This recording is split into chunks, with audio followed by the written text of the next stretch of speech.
producer. I can never get those straight. Um, are there announcements that need to be made?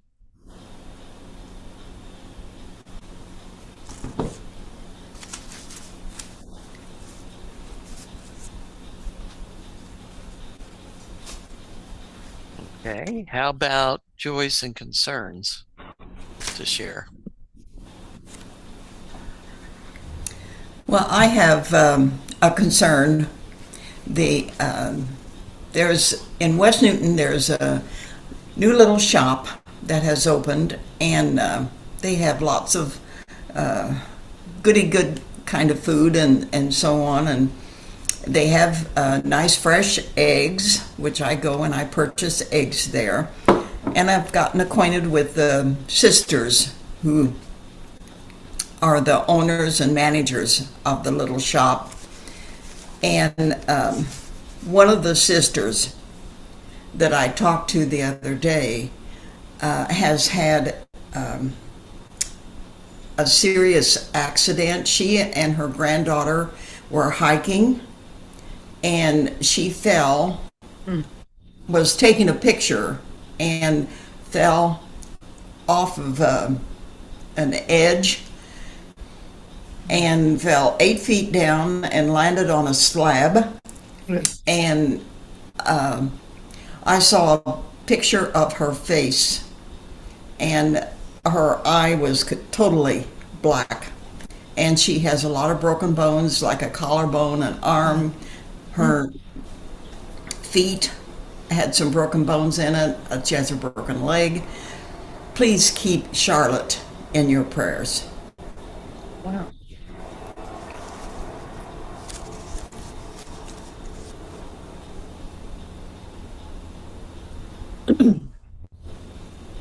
Yesterday, Wellesley Friends meeting had a retreat, which we haven't had for quite a while, maybe since before the pandemic. And we spent the day at Framingham Friends meeting, and I think they're going to come and have a retreat at our meeting house. And their meeting, the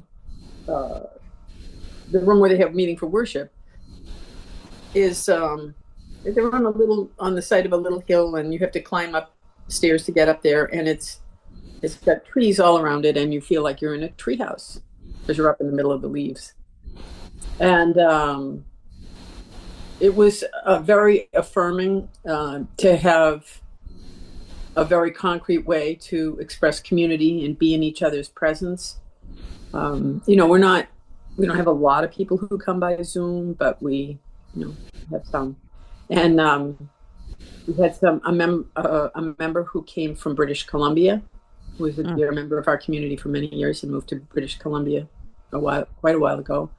And a friend and a member who came from New York City, whose mother had been a mainstay of our meeting and who has joined since her mother passed, and since she was able to attend remotely. So it was a joy to be in their presence.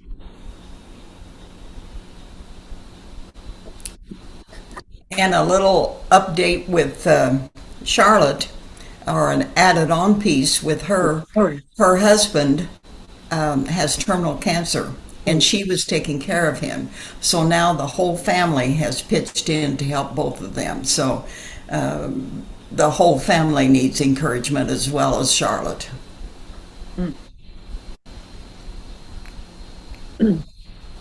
Nancy and I have a joy. Friday evening, we got to spend a couple hours with Jerry and Pam Stevens, and their favorite church is still West Newton Friends Meeting. And, but they gave us an update on Pam's mother, Margaret. She is 98 years old, and she's down at Miller's Mary Manor, and probably she doesn't get out of bed. So that's not a joy, but it was a joy to see Jerry and Pam. They ask about everybody. Where do they live? Uh, Cleveland, Okay. North Carolina. Oh, And travel a lot. The girls, the twins, handle the business, and they just travel. They asked us to go to Portugal with them, and we kind of laughed.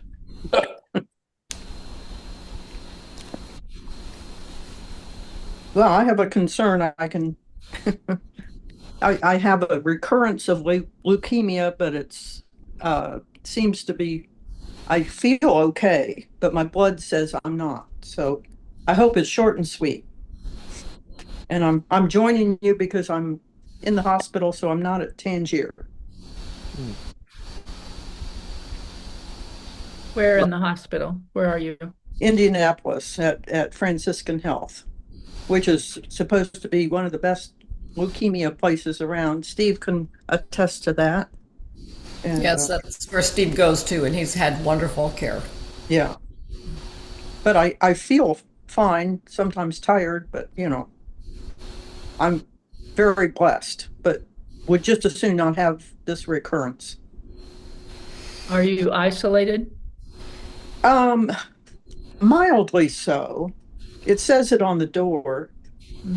My son and daughter-in-law and granddaughter came last night, and we had a nice visit. And they had to have gloves and mask, but it's not like 8 years ago when I was in here. And then I was in for a month, and it may be just a little over a week right now. So I can do that. Yeah.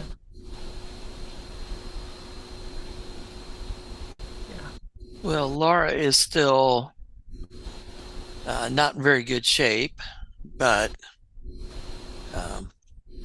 she's on heavy medications for pain, super heavy. But this week, the radiation has helped some, so she is going in for a procedure which I can't pronounce, but they'll inject some sort of plastic cement into her spine where the vertebrae are broken to hopefully stabilize it and lower the pain. And that's on the 8th. So Donna and I will happen to be in Indianapolis those days for my own medical stuff with the doctors, just routine stuff. So we don't know if we'll be able to see her or not, because she's mostly sedated until they get this procedure done. So You're welcome to stay here if you need a place for overnight or 2 or 3. well, thanks. A friend of mine had that procedure done 3 weeks ago, and she saw a great improvement. Well, good. Pass that along. They need some encouragement. Their youngest son, is getting married November 15th, and she wants to be able to, of course, attend that.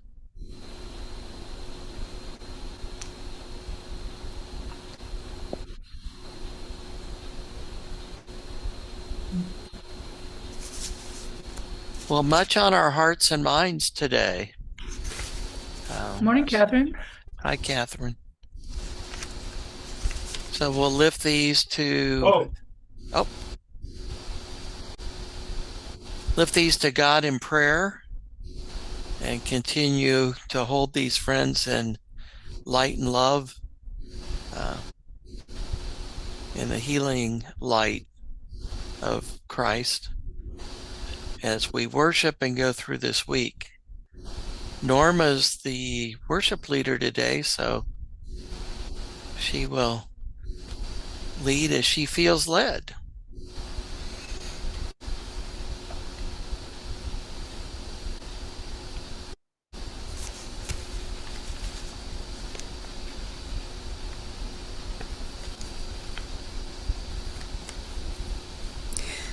Well, today I'm going to be focusing on a little bit of the history of the music at West Newton Friends Meeting as it developed over the years.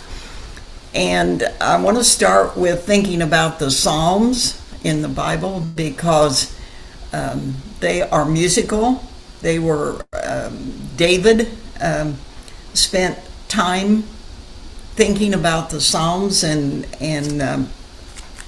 I have just a few I want to share. And this is from Psalm 27:6.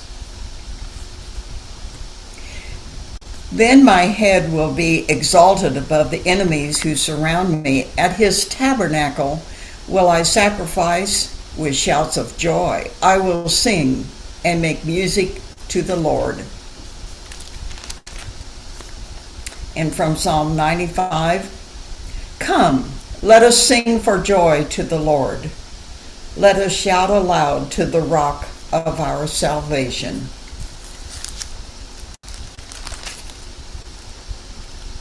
And from Psalm 98, shout for joy to the Lord, all the earth. Burst into jubilant song with music. Make music to the Lord with the harp and the sound of singing, with trumpets and the blast of the ram's horn. Shout for joy and sing before the Lord, the King. And perhaps the most famous one of all, maybe not the most famous, that's not perhaps the best word to use, but beloved among a lot of people, and that is the 23rd Psalm. The Lord is my shepherd, I shall not want. He maketh me to lie down in green pastures. He leadeth me beside the still waters. He restoreth my soul. He leadeth me in the paths of righteousness for his name's sake. Yea, though I walk through the valley of the shadow of death, I will fear no evil, for thou art with me. Thy rod and thy staff, they comfort me. Thou preparest a table before me in the presence of mine enemies. Thou anointest my head with oil. My cup runneth over. Surely goodness and mercy shall follow me all the days of my life, and I will dwell in the house of the Lord forever.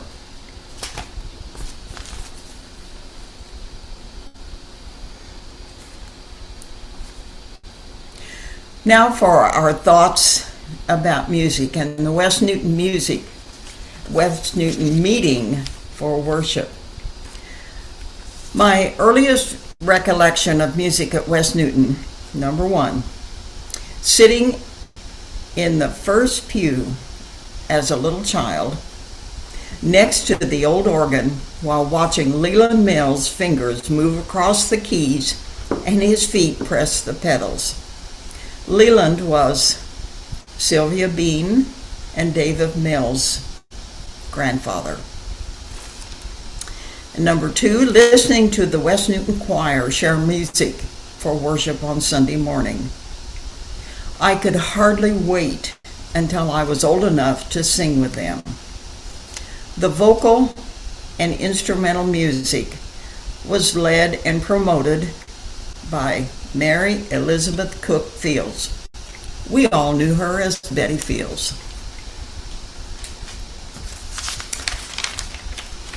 Let's step back in time to the early 1820s. That's when Quakers first came to this location. They settled here in West Newton, and after a couple of name changes, called this place West Newton. In the early church here, there was no music at that time. People thought that including music in worship service was not appropriate. In the early 1900s, sometimes a person in the congregation would be moved to sing a hymn. Eventually, other people then began to join in the singing. My great-grandfather, Alcana Barnett, was the leader in overcoming the objections of the few who were opposed to music. And in time, an organ was acquired for us in Sunday school. Sometime later, the organ was used in the worship services. The people who had opposed having the organ played during worship agreed to allow it because music helped make the service more meaningful for the younger members. I like this idea because this is an example of friends working together for the benefit of all. Now, back to the development of a wonderful musical congregation. When Betty Fields began worshiping at West Newton, there were some very good singers in the congregation. During the worship service, she heard great choral foundation singing from the Mills brothers, Lowell, Dave, Bob, and Glenn. Also, there was Walter Barnett, Russell Newsom, and later Sam McCain. Sopranos and altos included Emily Newman, Bess Newsom, and the Westerfield sisters, Margie, Gladys, Viola, Opal, and Phyllis. I hesitate to list singers because I do not want to omit anybody who should be included. But here goes. Jean Blaine, Sylvia Mills Bean, Patty Counts, Norma Barnett Gaston, Bruce Fields, Lynn Perry Mills, Sharon Fields Raymond, Marilyn Fields, Homer Dorrell, Dale Dorrell, Stan Bailey, Dale Graves, Tom Day, Marion Gaston, Andy Gaston, Matthew Gaston, Lloyd Blaine, Steve Miller. Some of the ones listed are more connected to the Easter sunrise service than maybe specifically to the regular worship services at West Newton. Singing and choral music became a very strong and uplifting part of the West Newton worship services.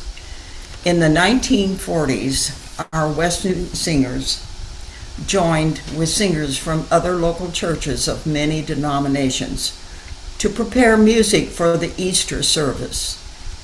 This program developed into a costume pageant with choral and solo music, props, lighting, and a pageant that included a live donkey in a Palm Sunday entrance scene.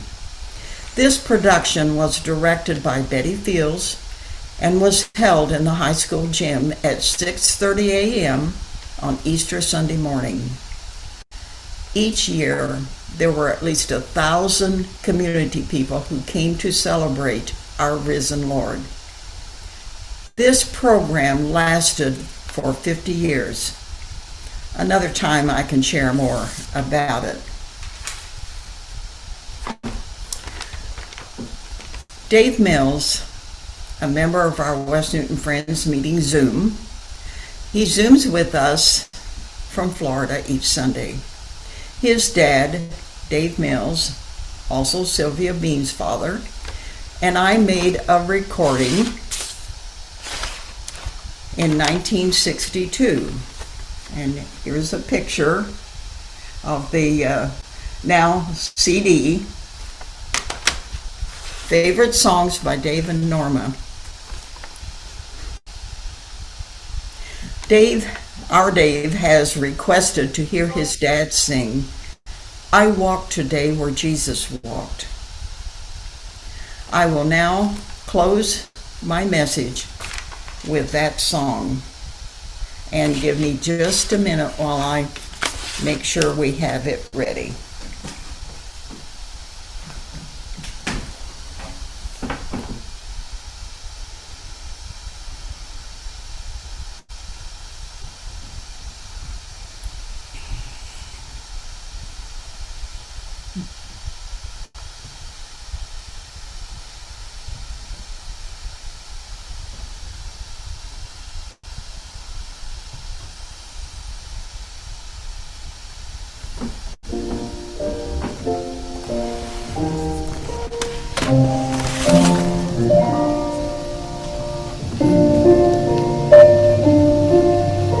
I walk today where Jesus walked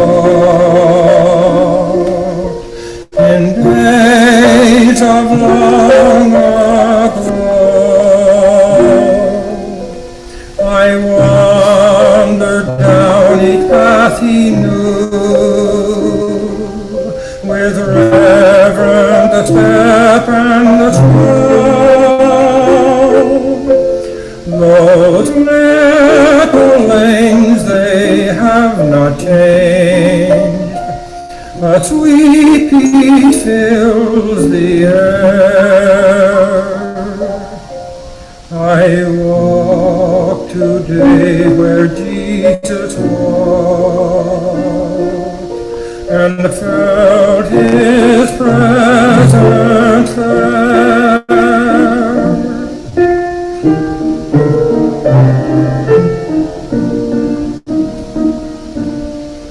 My pathway led to Bethlehem, the memories ever sweet, the little hills of Galilee that knew those childish feet. The Mount of Olivet seemed that Jesus knew before. I saw the mighty Jordan roll as in the days of yore.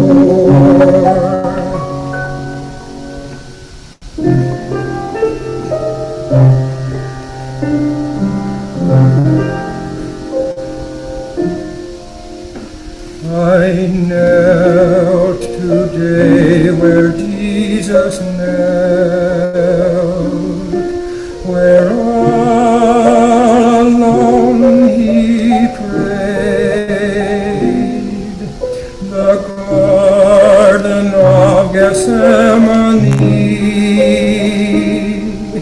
my heart felt unafraid. I picked my heavy burden up, and with him by my side, I climbed the hill of Calvary. I climbed the hill of Calvary. I climbed the hill of Calvary, where on the cross he died. I walk today where Jesus walked, and felt him close to me.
I want to thank all of the rest of you for receiving what some of us hold really near and dear to our upbringing, in the music that we were able to learn and share and still hold in our heads and hearts.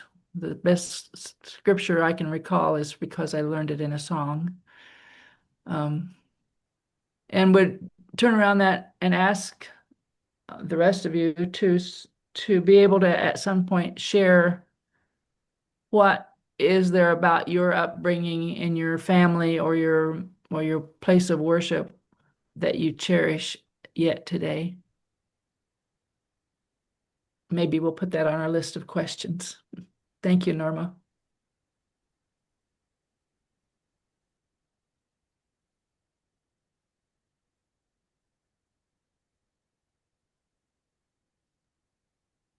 Yes, thank you, Norma. And Thank you, Norma. we will now continue with unprogrammed worship for those who can stay.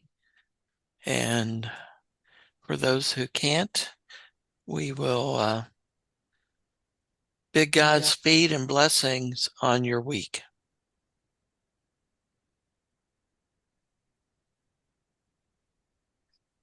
Thank you, Norma, for that fine job. Beautiful. Thank you, Norma. Thank you. Thank you, Norma.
If friends' hearts are clear, we can close meeting for worship.